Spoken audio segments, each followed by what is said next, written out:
जितना कम हो के उतना बढ़िया है, जितना जल्दी समाप्त हो जाए उतना बढ़िया है, क्योंकि लिटिगेशन पर बहुत बड़ा बर्डन हो जाता है। हम लोग तो मान लीजिए फिक्स लेटर में चले आते हैं कोर्ट में बस करने के लिए, लेकिन लिटिगेंट का बहुत बड़ा प्रॉब्लम है। वो कहाँ से पैसा लाता है, किस तरह का पैसा लाता है, ये सब बात सोचने की।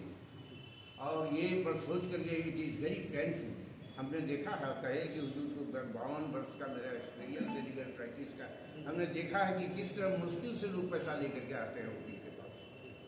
वो पैसा अगर सही तरीके से खर्चा नहीं हो और गलत तरीके से खर्चा हो तो कितना तो खर्चा हो।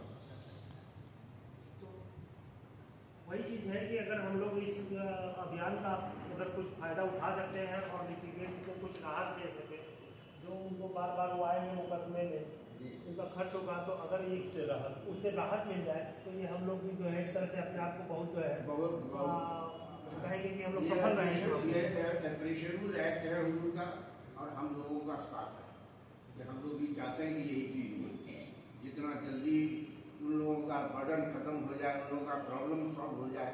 क्योंकि बहुत मुश्किल से लोग गांव देहात से आते हैं, जगह जमीन बेच करके, घर का सामान बेच करके, पैसा पुराना मुश्किल है उसको, लेकिन वकील तो फीस लेंगे, बिना फीस का हम लोगों को सैलरी तो मिलता नहीं।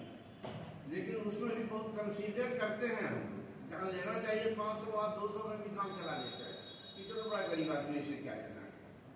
लेकिन तो अगर उसमें इस तरह का मामला आता है जिसमें सुलह समझौते एक टेबल पे बैठा करके अगर हमको जो है थोड़ा सा वोट लेना पड़े और उनका केस समाप्त हो, और सबसे बड़ी चीज यह है कि अगर सुलह समझौते से जो केस समाप्त होगा तो उसमें दोनों पक्षों के बीच भी तो शांति और सौहार्द भी तो बना रहेगा। नहीं तो अगर निर्णय होगा कोर्ट में तो चाहे जितना अच्छा निर्णय हो, हमेशा एक पक्ष का ही निर्णय होगा, दूसरी पार्टी तो अपने को हमेशा जो है एग्रीड मानेगी।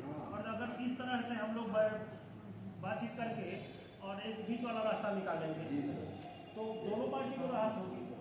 ज्यादातर मामले पति पत्नी के भाई भाई के हैं। सॉल्यूशन ऑफ द मैटर है हमारे ख्याल से, best way of the solution